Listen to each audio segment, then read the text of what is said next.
আগেকার দিনে কাজের মাসি। ও বৌদি, আমার সব ঘর বারান্দা সবকিছু ঝাড় দেওয়া হয়ে গেছে। আচ্ছা ঠিক আছে, এবার যা রান্নাঘর থেকে খাবার নিয়ে নে। ঠিক আছে, রান্নাঘর থেকে আমি খাবার নিয়ে নিচ্ছি। ও বৌদি, 100 টাকা একটা দিতে পারবে গো? ছেলে মেয়ের জন্য কিছু কিনে নিয়ে যেতাম।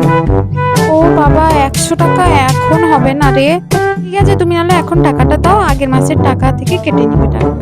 ঠিক আছে, দেখছি দাঁড়া কি করা যায়। এখনকার দিনের কাজের মাসি, তুমি আমার বাড়িতে কাজ করবে? হ্যাঁ, আমার কিন্তু মাসে 4,000 টাকা লাগবে। ঘর ঝাড় দেবো আর বাসন মাজবো। আর ঘর মুছবি না? না না, এই ঘরটার আবার কে মুছবে? আমার কিন্তু খাবার চাই এবেলা ও বেলা, আর লোন টোন যদি আটকে যায় টাকা চাইবো, তখন যেন দিয়ে দাও আমাকে। এবারে বলো, আমার এইসবে রাজি তো? তাহলেই কিন্তু আমি এই কাজ করব, না হলে নয়। তোমার এই পাশের ঘরেই কিন্তু কাজ আছে আমার। ঠিক আছে ঠিক আছে, আমি রাজি। তুই কাল থেকে কাজে চলে আয়।